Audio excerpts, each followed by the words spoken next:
Okay, this is a video on how to do a time series analysis. The time is 9:28 on this clock, and hopefully this video will last around 8, 9, 10 minutes. We have some data here from May 98 through to March 2002, just representing some occupancy rates of hotels somewhere around New Zealand.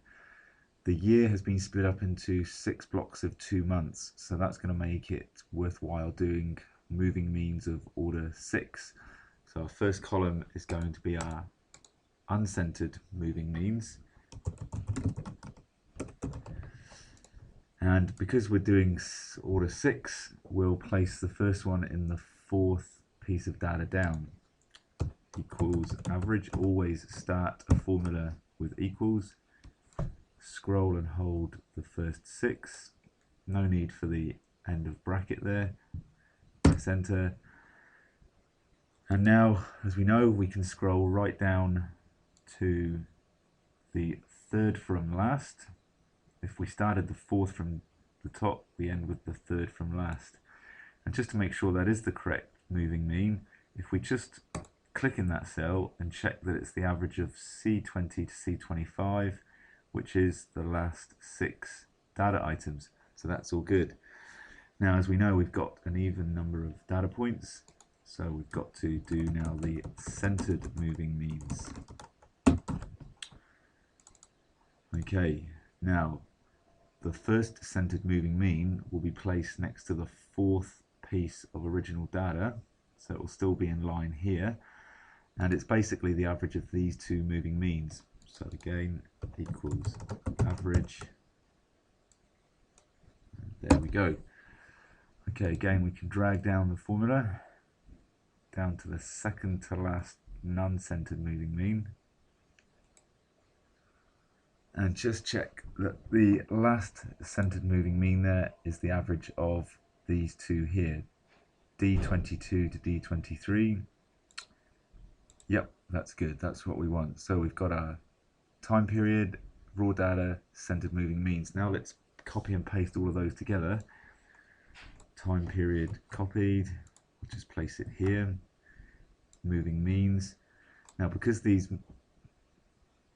are raw data, sorry, not the uncentered moving means, so we can copy and paste that. It's really important now when you copy and paste the centered moving means that you go right click, paste special, values only. That's because these values are calculated on a formula, and if we didn't do paste special values only, these values would change.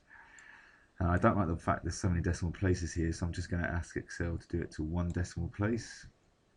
Format cells, number, 1 decimal place is fine.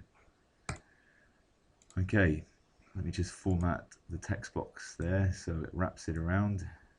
General, alignment, wrap. That just tidies things up. Now we can do our graph. So we highlight everything.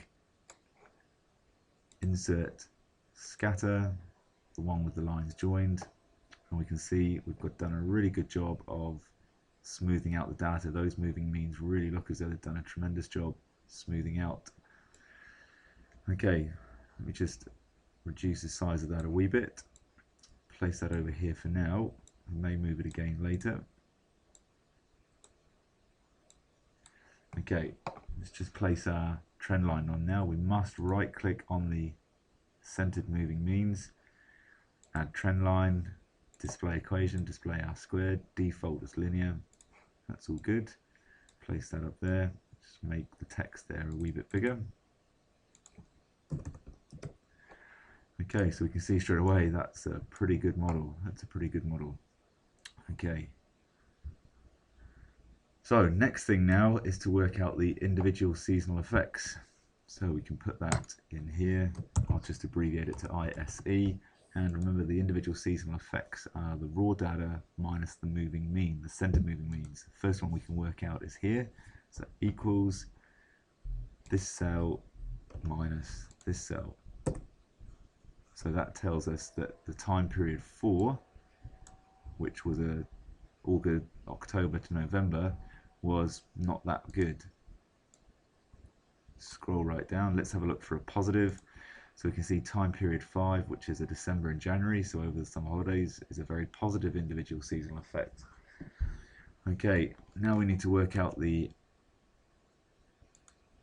average seasonal effects, which is the average of all the individual seasonal effects. Now this is a little bit tricky, a little bit fiddly, but again equals average, and this is the April and May 2-month block. So the raw data starts, let me just move this out of the way so I can see the original data. Okay, equals average. Now we're working out the average of all the May individual seasonal effects, so that's going to start there, comma, space, and now to the next May, which is there, and just one more May, which is there. No need for the close brackets, hit enter. Now for the average seasonal effect for the June and July. So the first one there is that one there, comma, now the next June and July, that one there, and comma, last one is there, close brackets. It's not surprising that the average seasonal effect for May, June, July is negative. Not many people staying in hotels there. Now for the August, September, which is there, there, and the last one there. And now for the October, November, first of which is up here, second is there,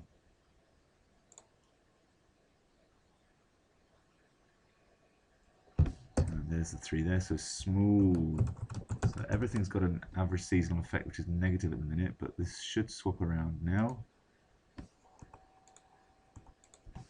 And a huge positive average seasonal effect for December and January. What about February and March?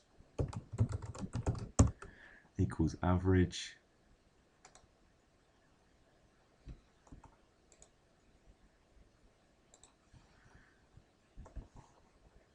just made a wee bit of an error there, so I need to go back and change that and make sure I put the comma in.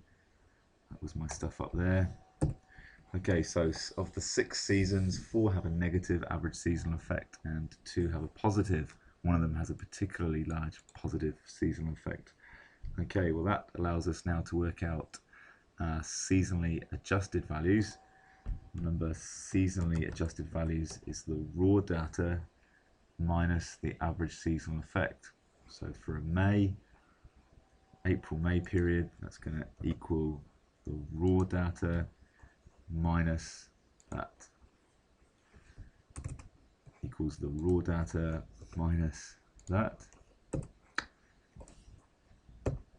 equals the raw data minus that, equals the raw data minus that,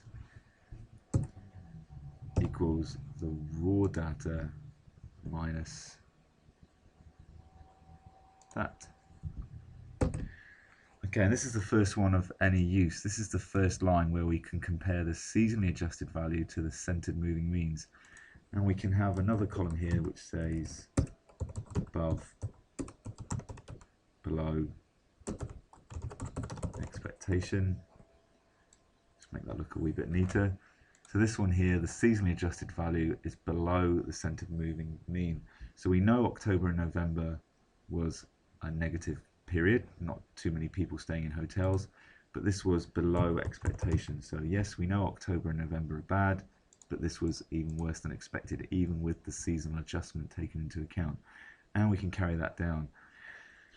Now, to make a prediction, we substitute our time period value into the equation. We get a value, and then we must add the average seasonal effect. Now, I'm just going to go for July 2005, which is when I arrived in New Zealand. Let's work out what time period July 2005 is.